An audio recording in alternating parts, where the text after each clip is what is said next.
Hi, everybody. Welcome to this next session on basic astrology. This set of videos has been set up for people who know nothing about astrology and want to understand more about it and how it affects us, the world around us, and what does it mean in our natal charts.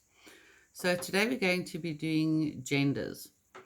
The last session we did elements, and there is more to be said about elements, especially the triplicities, which is that there are three different types of each element, three different forms of earth, fire, air, and water. But there are a few other things that I would like to show you and explain to you first that I think will help you understand why in the signs these three different forms or types of each element, why they express so differently and why there are differences. Now, we're going to do genders today, and genders, when I'm talking about gender, I'm not talking about sexuality. Okay, I'm talking about a masculine energy and a feminine energy. I'm not talking about gender when it comes to sexuality.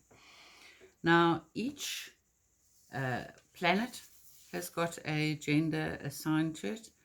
Each astrological sign has got a gender assigned to it, and each element belongs to a gender.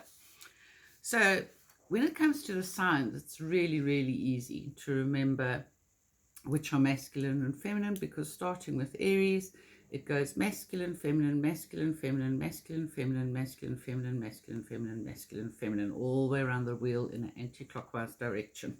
Okay, so I will be putting up on my Facebook page notes so that you can remember all of this. But basically, Aries is masculine, Taurus is feminine, Gemini is masculine, Cancer is feminine, Leo is masculine, Virgo is feminine, Libra is masculine, Scorpio is feminine, Sagittarius is masculine, Capricorn is feminine, Aquarius is masculine, and Pisces is feminine.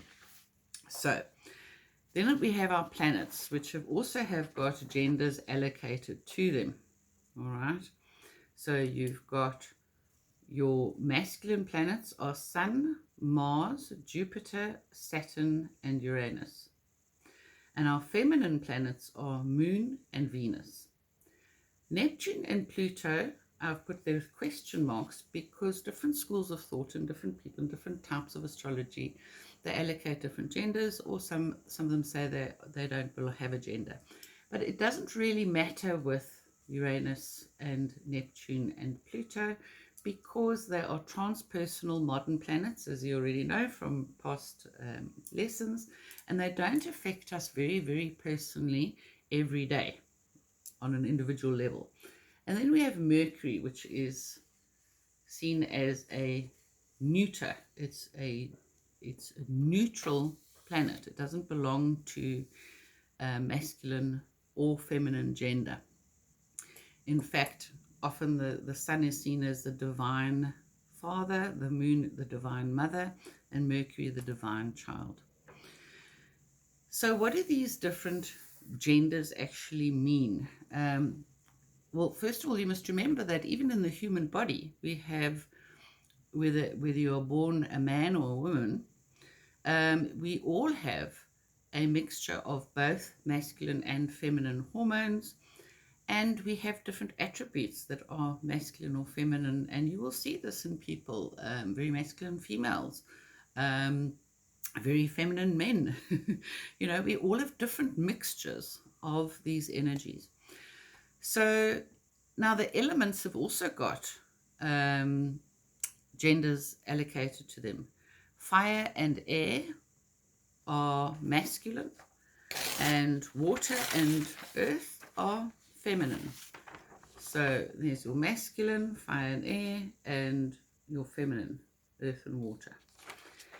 Now, how do these energies translate or behave?